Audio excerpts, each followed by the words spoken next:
কাদিরের সঙ্গে করে লয়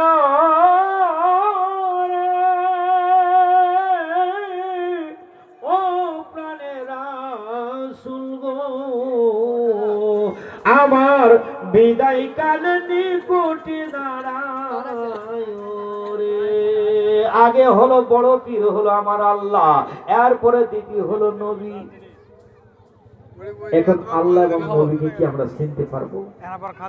তৃতীয় নম্বর হলো আমার পিতা পীর। কেন কি?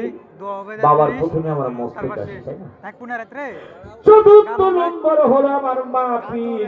মায়ের পেটে 10 মাস গর্ভে ছিলাম, 2 থেকে 2.5 বছর দুগ্ধ খেয়েছি, এই জন্য পীর হলো আমার মা এবং বাবা।